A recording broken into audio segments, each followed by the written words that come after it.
dear colleagues. We will start without you. You will come and join us later. And other people. It's a great pleasure for me to welcome you here in the Institute of Mathematics and Informatics at the Bulgarian Academy of Sciences.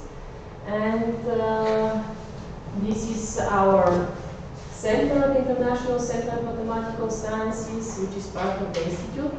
The conference is a joint event, and in fact it is one of the events in a sequence of activities which are jointly organized with the International Center in Sofia and the Institute of Mathematical Sciences of the Americas in Miami. And actually this collaboration between these two institutions started at the very beginning of the establishment of the center.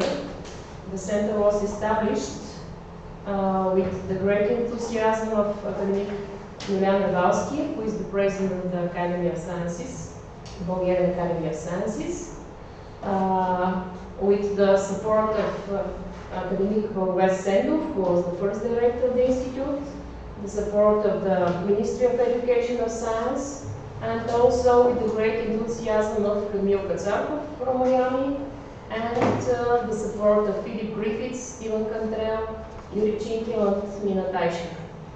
And you know also the other events which happened. Some of you were present at the inaugural conference last year, at the conference on geometry and physics last year in Sun Beach. And this event and the event next week are supported by the Simons Foundation grants of the both institutions, ICMS-Sofia and IMSA Miami. I would like also to mention the joint postdoctoral program between the two centers. Some of you have been supported by this joint postdoctoral program. It's really a pleasure for me to see the first postdocs here, Sebastian and Rodolfo, and the other colleagues who are supported at the moment, like postdoc students of the center. And I wish you success in this conference and also pleasant stay in Bulgaria. And now it's a pleasure for me to give the floor to the director of the Institute, Oleg Mushkarov, who will say some welcoming words and we will introduce the first speaker. Okay, thank you, Lily. So I asked Lily to make this opening speech because she is writing all the reports, the projects of the international center, so she knows much more things for the center than me. So thank you, Lily, for these efforts to organize this conference. And I also would like to welcome all of you to this nice event. That the main topic of which is recent developments in Box theory, but there are talks that are also concern some other interesting mathematical problems or areas. And this is in fact a two-step conference, as far as I know. We start here in Sofia, then continue the Black Sea, and we expect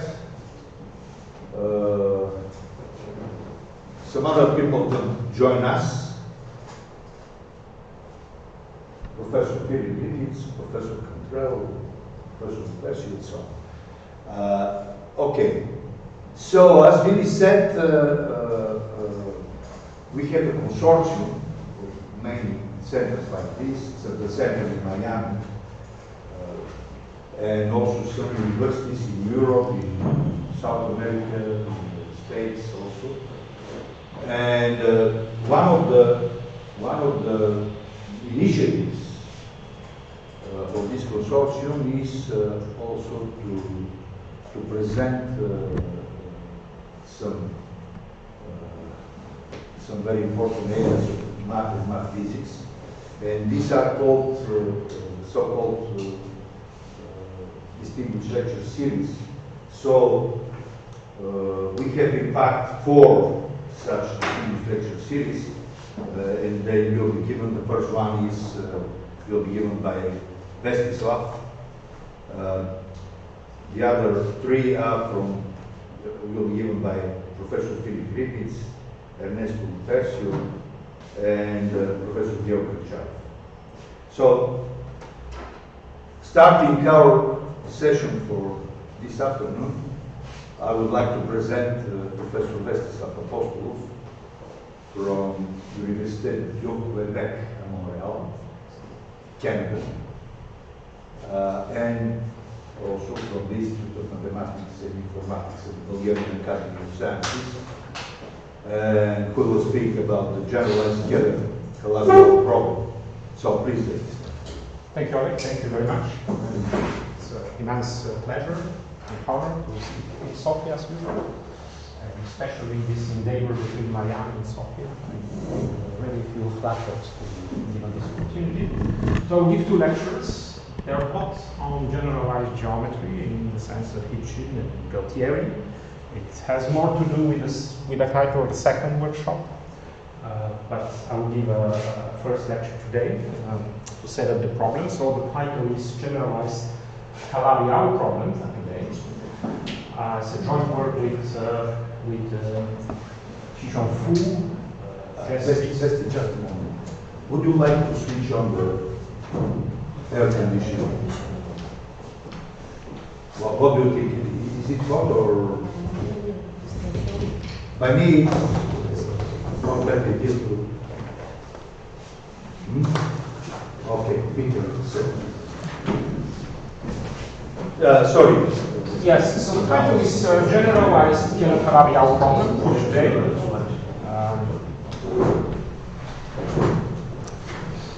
And it's going to be a part of a joint work with Fu, Spitz, and Stinsky.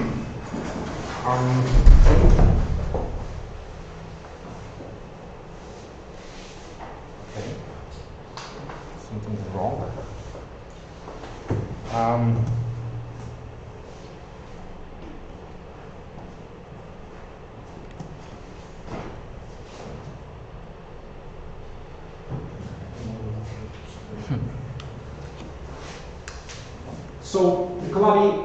So today we will talk about the Calabi-Yau case, and the second lecture will be kind of a more general.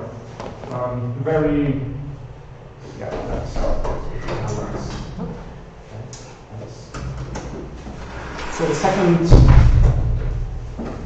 second talk will be on generalized Kähler-Calabi problem. So I just whip away the name of Yau. But you can roughly think of these two talks that today I will explain a generalization of the case of the little curve.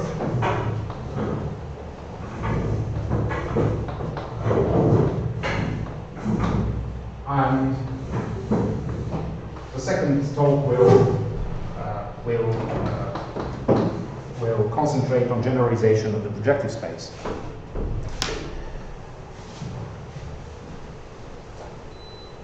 Anyway, so we will start with some definitions. So first of all, what is a Calabi-Yau complex measure? So the definition I will be using today is a compact complex manifold, complex dimension n. It will be Calabi-Yau if it admits at least one Kähler metric, omega 0, and if its canonical bundle is trivial. That's not always the standard definition, but this is the definition I will be using today. And the triviality of the canonical bundle means that I can choose a holomorphic section of the canonical bundle, which of course is the holomorphic n before. So examples, of course, the first example is the complex story, on which you can, for instance, choose a flat Kähler metric and somewhat flat parallel trivialization canonical bundle. So for me, this will be a Calabi-Yau. But you can have a much more interesting examples. For instance, you can take a hyperplane in n+1 dimensional projective space, degree n+2. You can use a general technique to see that the canonical bundle of this hyperplane is trivial, so you get some Calabi-Yaus that way. And then you can deform this type of examples here due, for instance, by the famous Tudorov-Tian deformation theorem. So if you produce one, then you can deform normalized space of complex deformation is obstructed. So you can take other complex structures. They will be again Calabi-Yau.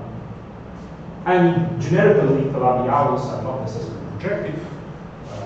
In dimension, complex dimension 2, this construction will be K3 complex surfaces, which are simply connected Calabi-Yaus.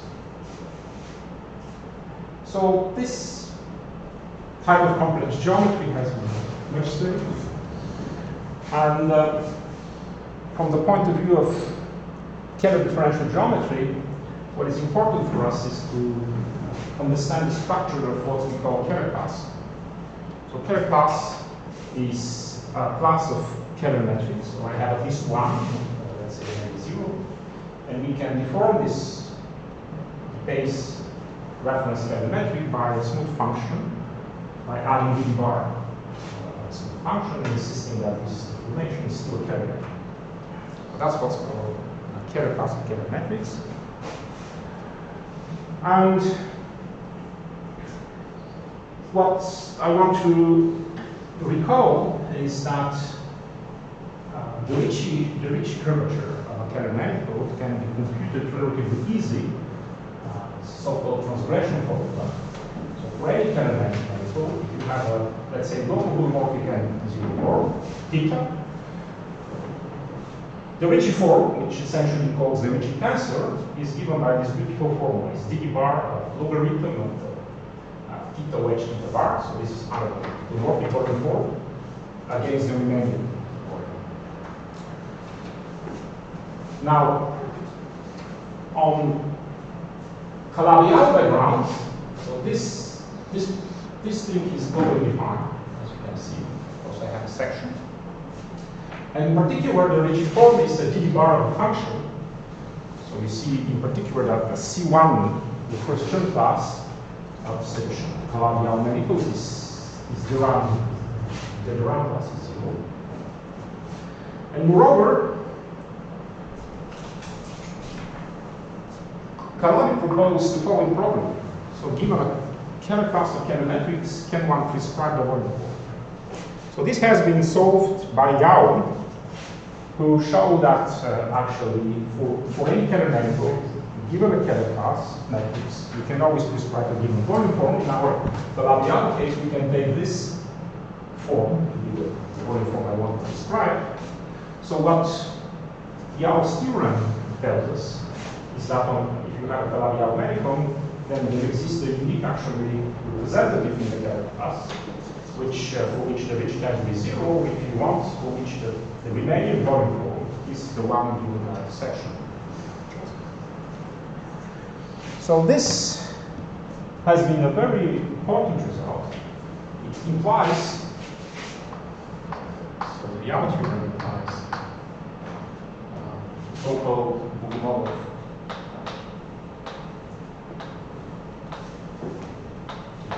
review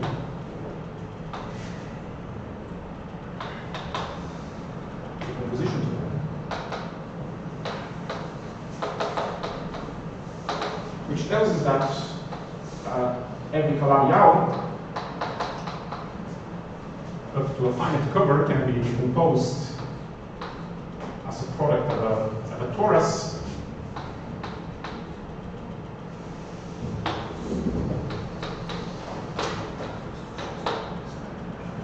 factors yj and some factors zk, where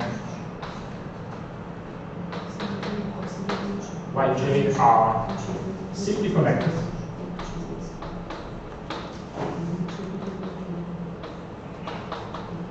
Calabi-Yaus with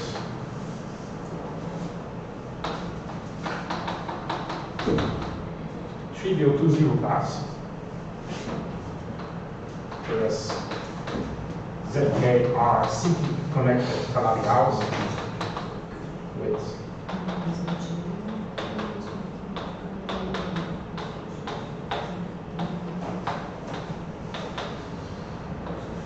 So these are the so-called hyperkähler counters. So this essentially follows from Yau's theorem plus some result in Riemannian geometry about rigid mathematics. So that's the Yau theorem. There are various proofs of Yau theorem. The one that I will be interested later on is through Kähler-Richard law. That's a proof found by Tsao. So essentially what Tsao did is he considered this kind of a parabolic PDE for metrics in a given Kähler class. Remember when a Calabi-Yau went around, this form is exact. So the Grand class the Grand class of this form is trivial. So this flow will clearly stay in the Kähler class.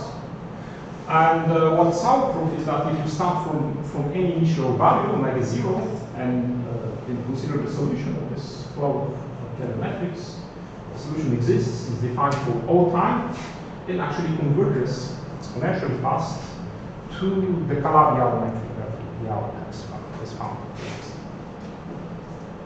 So this method allows to define the Calabi-Yau metric if we didn't know that it existed, although the proof of Tsao uses actually in an essential way Yau's estimate, so it's essentially an equivalent.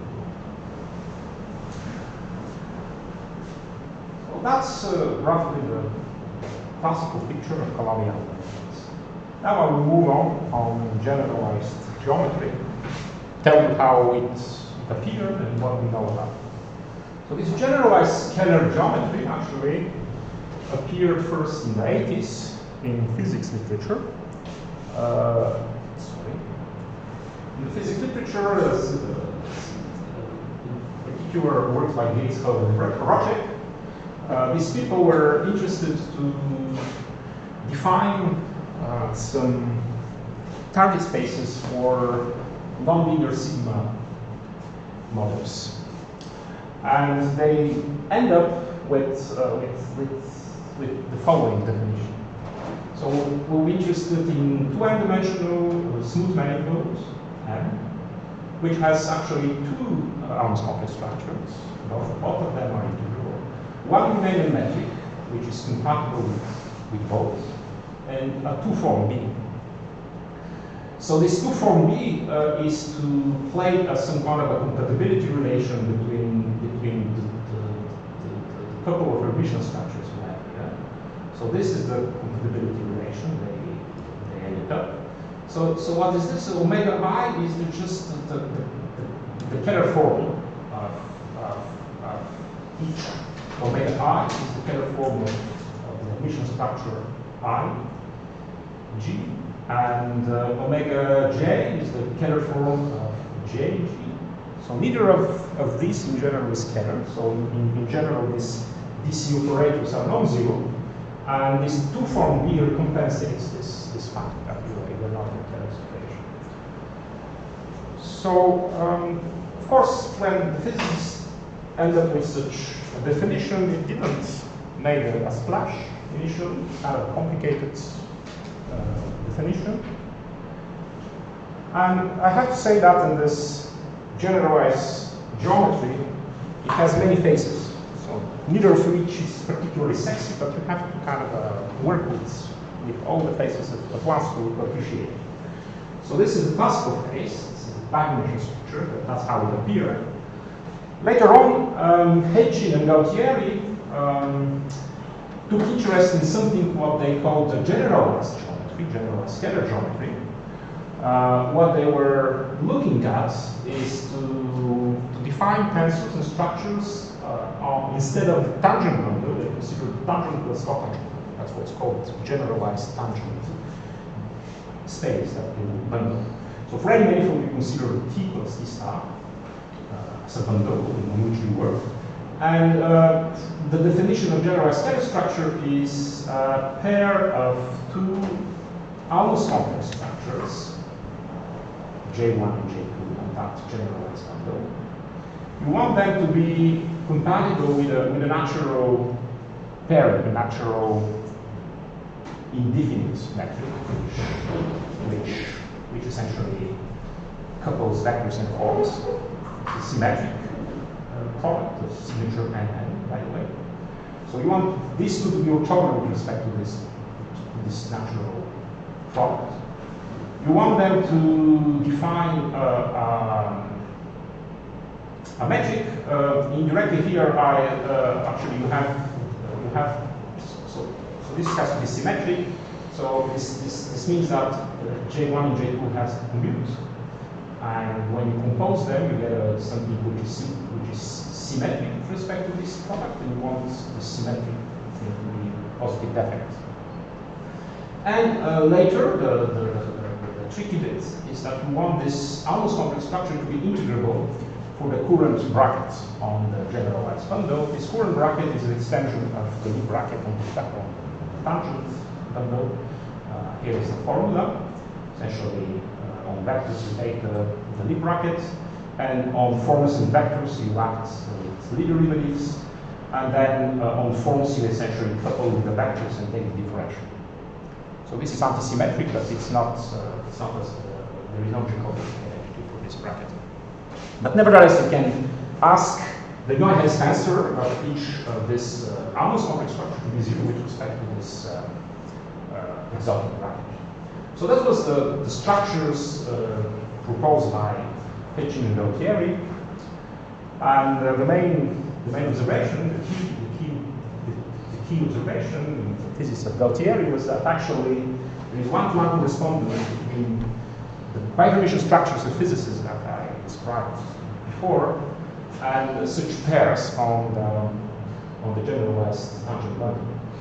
And the correspondence is given by kind of a, not really obvious but explicit map, which is called the Gautieri map. So if I give you a bidimensional body flow, the two integrable bits will be given by such a formula.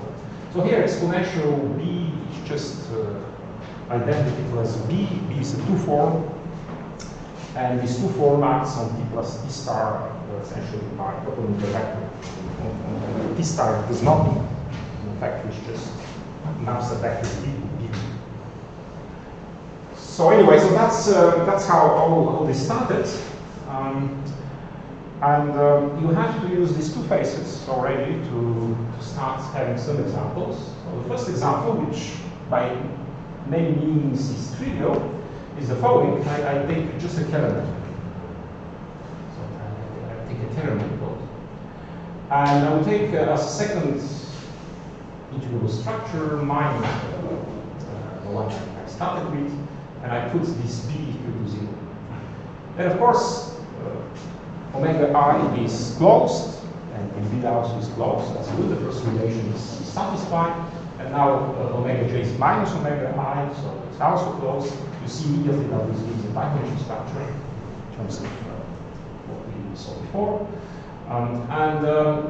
If you go through Gautieri map in this case, you will discover these two endomorphisms of the generalized bundle.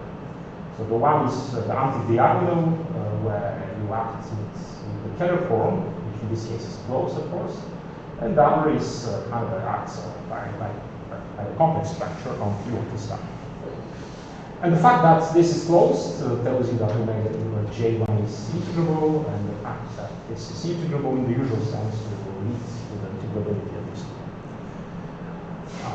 But if you want really to check the integrability of these guys directly on the generalized bundle, it's a good exercise. It's not entirely obvious, whereas from the bidimensional point of view, it's clear that the structure satisfies everything we need. So Kähler metrics are naturally embedded into this idea of generalized Kähler geometry. But after this theory emerged, there was a question, problem, are there non-trivial examples? How to find examples which go beyond this Kähler case? And this was puzzling people for a while. And the reason it was not obvious is this theorem, which was established in full generality by Hitchin around 2006, if I remember correctly, but it has some appearance already in dimension too much before actually, worked by the Schonberg itself. So what happens is that if you have a bi-Hermitian structure, as we defined it before, you can define a tensor by taking I plus j, I minus j, and the inverse of the matrix. So this will be a section of Tn times Tn. And little linear algebra shows you that actually this will be a bivector, it will be skewed. So this is just a smooth object. And the surprise here is that starting from this smooth tensor, you could complexify it with respect to I, say, and then you end up with a holomorphic section. And actually, more you get that, you have what's called holomorphic Poisson structure, meaning that some sort of a bracket, this holomorphic section by itself is 0. So the two conditions are that sigma I is holomorphic, which means that in a local holomorphic chart, it will be written with holomorphic coefficients. And the fact that the bracket is 0 means that you have some kind of a nonlinear first order relation for these holomorphic coefficients. So this tells you that if you are on a yes? Do you have a feeling for how much finer this bi-Hermitian structure is than this holomorphic Poisson structure? Yeah, we always see that stuff like this. But the point, of course, of this slide is to tell you that if you are on a complex manifold, and I say, which has generically trivial space of sections of holomorphic bivectors, then there is no chance to get anything away from Kähler. For instance, in the manifold of general type, the generalized Kähler definition will reduce to Kähler. However, the theory is immensely interesting for holomorphic Poisson manifolds.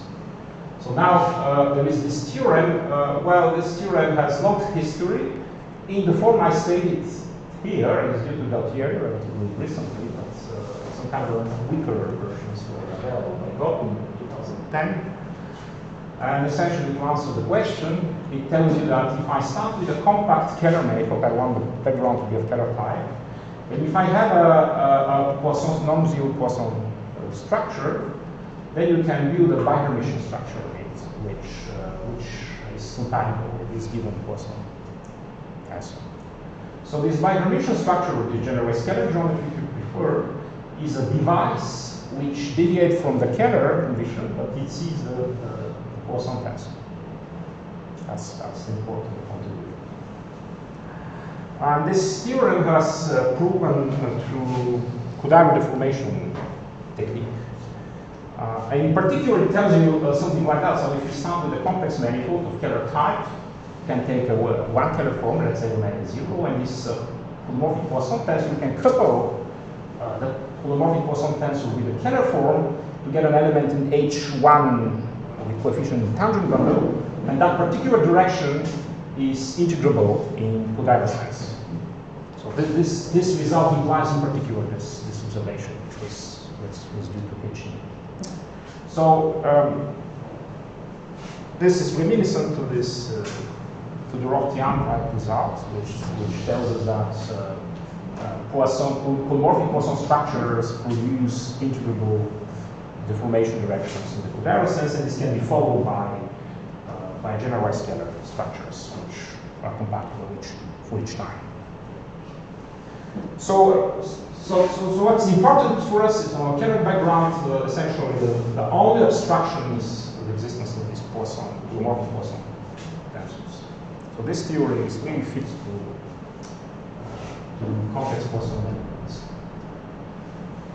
So because of that, once we understand what obstruction theory is, we will be interested in fixing, let's say, one of the two complex structures, I, the holomorphic Poisson tensor sigma I. We'll fix this once for all, and I will look for all generalized Kähler structures, bi-Hermitian structures, for which the corresponding holomorphic plus x will equal to sigma I. We just saw that it's non-empty. We can say much more these days, but I will skip this point for the time being. Now I will return to the Calabi-Yau condition. So what I explained so far was the extension of Kähler structure.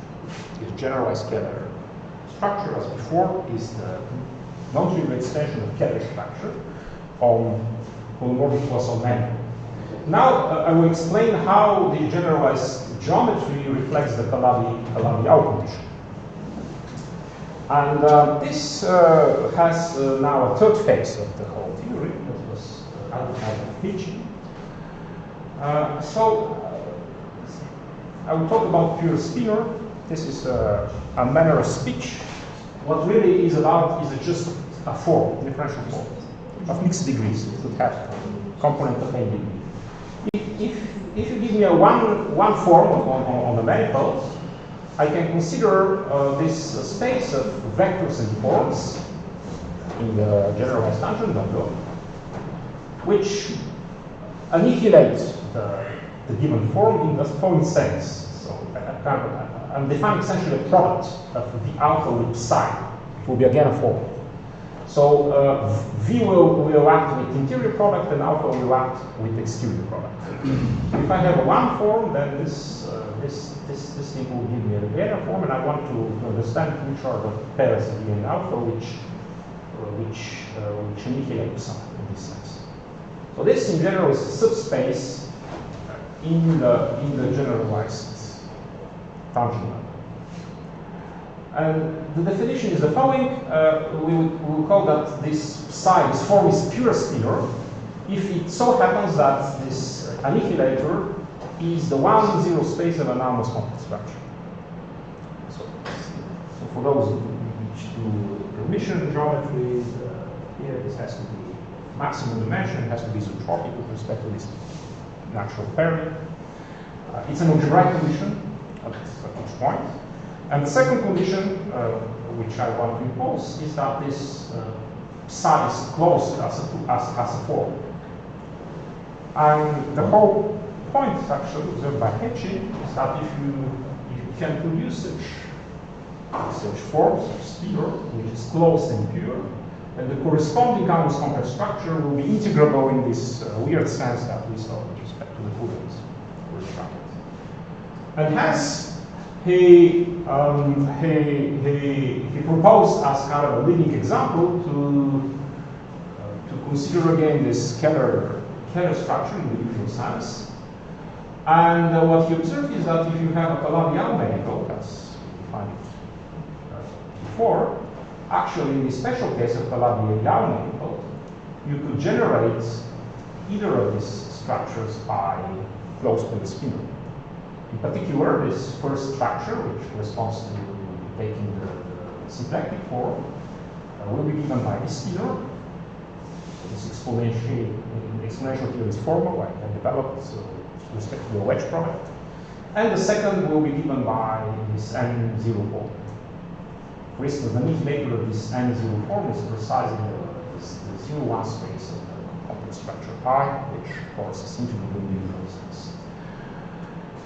And because of that, by the way, this is probably the first article when this theory started. He called such situation as generalized Calabi-Yau structure, actually, because as you see, the Calabi-Yau situation is very natural from that point of view. And what we can observe right now is that, this special Calabi-Yau metric, the metric that Yau found, this special metric will verify a condition in terms of this pure spinors. The condition reads as follows. So this brackets is what's called Mukai pairing, but forget about the fancy word. Essentially what you do, you take C1 and you wedge with C1 bar. You take the top degree. This is a 2 and 4. And you do for the second spinor respectively.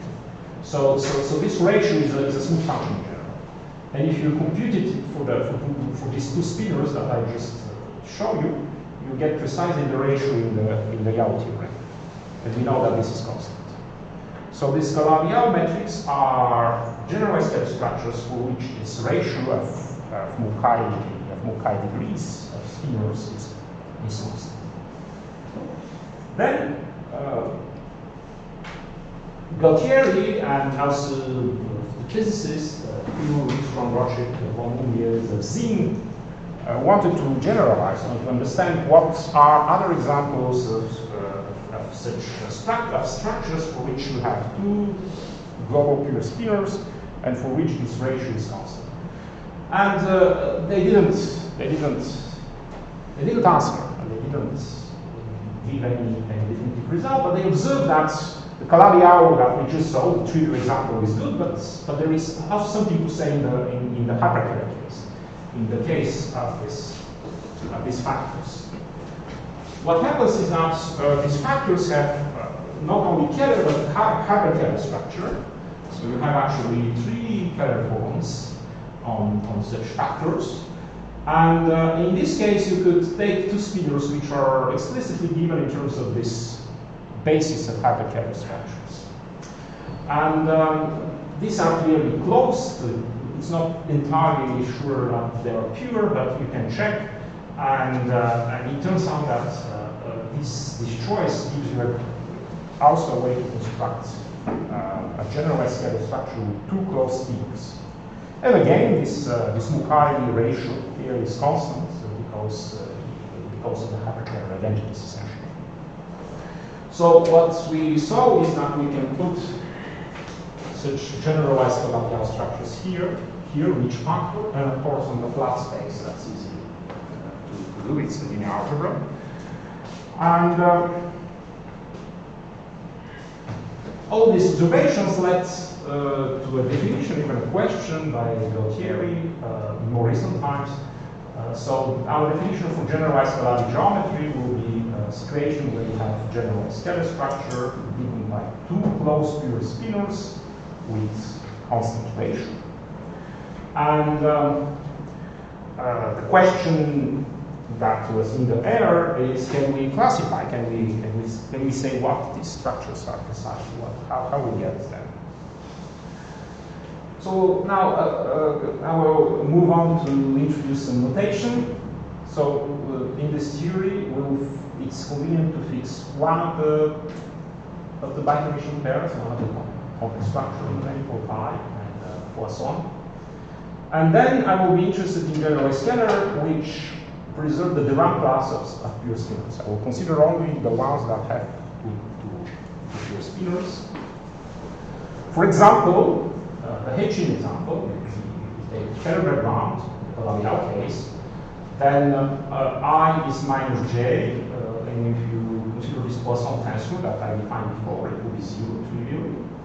And fixing the Dirac classes of two spinors goes back to considering just Kähler metric in a given Kähler class. So this notion extends the notion of a Kähler class that we saw before.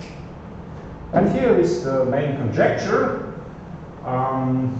which we believe is true, which was suggested by the physicists, but of course it's not stated as a conjecture. We believe that if you have an initial situation in which you have a generalized Kähler structure with two closed pure spinors, then this object here that we define will have a unique representative, which will be essentially the product of these two examples. It will be a product of Calabi-Yaus. And I want to also state as a kind of a separate problem, although it's related, the factor, the question whether this actual space is CFT not connected. Of course, a Kähler class is always not connected, but it's here is a non-linear version of it, this space, and it's not even clear it's not connected. By the way, as we will see in a moment, if you can show it's not connected, you can essentially show the whole conjecture. So it's a really interesting question. So this would be kind of an analog of Yau's result, extended to this. So Sorry, I missed something. Where is the analog of Ricci flatness? That's a very good question. I don't know a good analog of Ricci flatness, but we have an analog of prescribing the volume. Okay? Because in this case, you can see this ratio will be exactly the fact that the volume form of the Kähler is equal to the volume of the generalization. But what is the notion of a generalized Ricci tensor? There is a discrepancy in the community. What will be the right notion? In the second talk, we will define a notion of generalized scalar curvature, which appears as a momentum map, which has all the features needed. And you can show that in this particular backgrounds, this matrix has constant generalized scalar curvature, actually vanishing. You can characterize them via the scalar curvature. I don't know how to characterize them via Ricci, generalized Ricci. That's a good question indeed. Okay, so that's the main conjecture. So that we can say something about this conjecture, but before stating the results, as kind of first observation that we made is that independent of, so just starting with two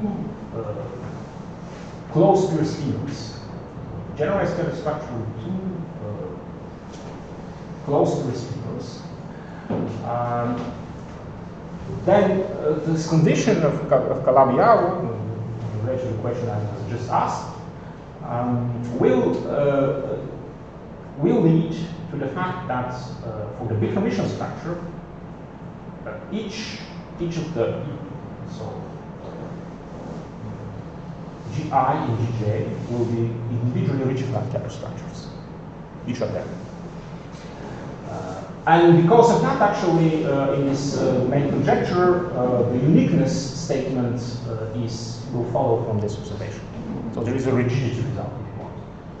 I think I missed some implication. So if you have this bi-Hermitian structure, you have from that some holomorphic Poisson structure.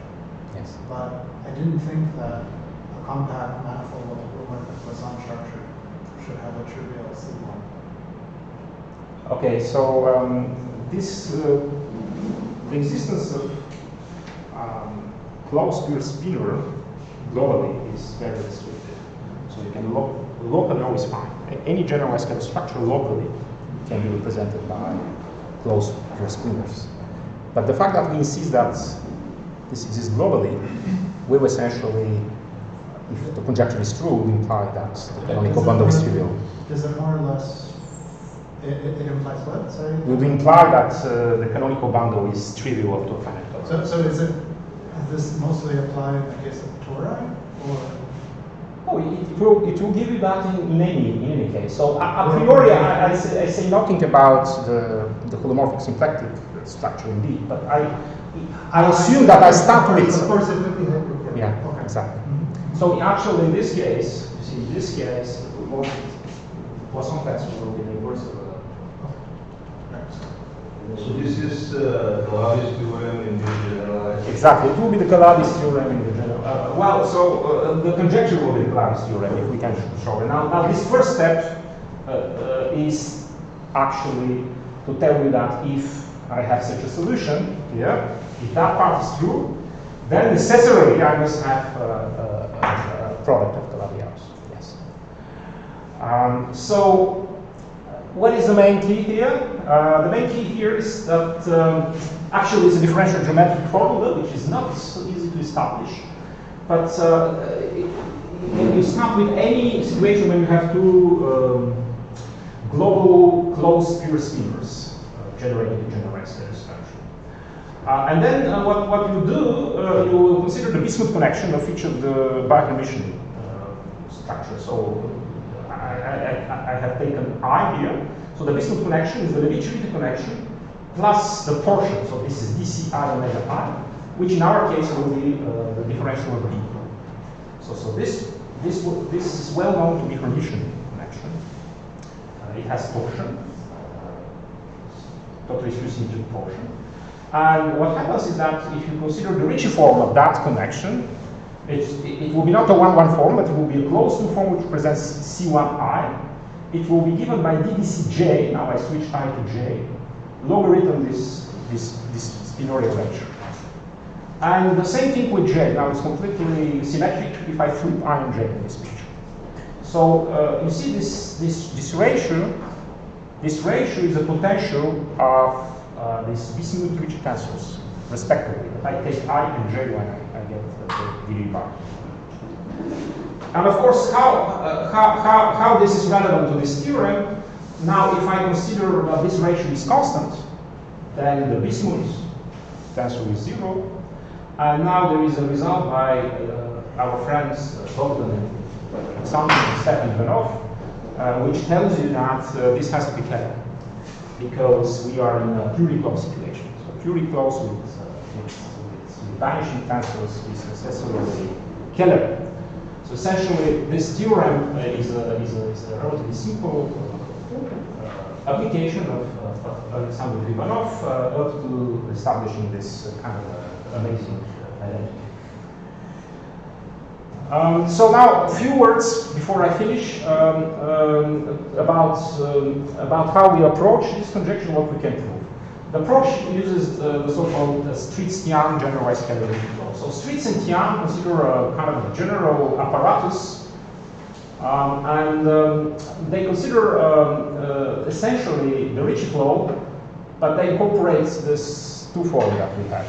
And they incorporate it by taking sort of a trace on two indices of the differential of D, so this symmetric object, and then they consider heat equation on the two-fold. So this is a coupled, this is a system of kind of parabolic things. And what happens then is that they prove short-term existence. What they prove is that exactly as in the case of Ricci flow, you have a mixed solution to this, which is defined on kind of a maximal interval. And this maximal interval depends on the initial metric. It will be quite unstable in general. And they also observe later on that actually this picture can be upgraded in the Becker-Mission situation to preserve the Becker-Mission condition. So they show that if you start with the Becker-Mission, so you have all the data you needed, you have the initial metric in the initial form. You run this flow, you already have the solution, you can actually follow it by Becker-Mission. And what we did, of course, is to upgrade this result to spinors, to pure spinors. What we prove is that if you start with a situation when you have two global closed pure spinors, then this generalized Kähler flow will preserve the condition of having global pure spinors. And actually, you can recover this pure spinors from an ODE. It's a very easy way to get them. Moreover, this flow will preserve the initial complex structure and the initial Poisson tensor. So we will really flow to this object that we propose as this extension of the Kähler class. And just to probably a few words before I stop. So here is the main conjecture, and through this flow, the relevant conjecture would be that if you start from a situation with two global pure spinors and you run the flow will exist for all time, and you will converge to this generalized Calabi-Yau situation. And here is the result. What we can prove, we still have. So first of all, we suppose that we are on a Kähler background. If our conjecture is true in general, this will be necessary. So I start with two global spinors. Suppose that the relevant complex structure is Kähler. Then we can prove that the flow is defined for all time, so it's a long time existence result. And moreover, we can prove that if this space happens to be connected, then it will converge exponentially fast to one of these product examples. Probably just a few words why this is interesting with respect to what was done before. It again uses this fact, which I call transgression formula, that these bismuth tensors are given by the spinor relation. Once you understand that this binorial ratio is something very significant, geometrically we will try to see how it evolves during the flow. And the miracle, of course, is that it evolves by integration. And if you do parabolic PDE, you are very happy if that happens, because immediately you have maximum principle. And using this maximum principle, we get this kind of new a priori estimates. So this ratio of spinors will be uniformly bounded, actually C1 bounded. And you can plug this into a machine developed by Streets to see the long time existence. For the connectedness, essentially you use kind of Hodge-theoretic arguments to show that in the class we consider you have at least one Calabi-Yau background. And once you have, you run some sort of a continuity methods to get the convergence. So I will probably stop here. I think I'm over time. Okay, thank you very much.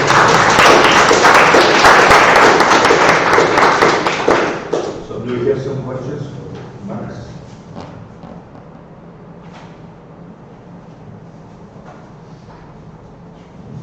If not, then let's take off.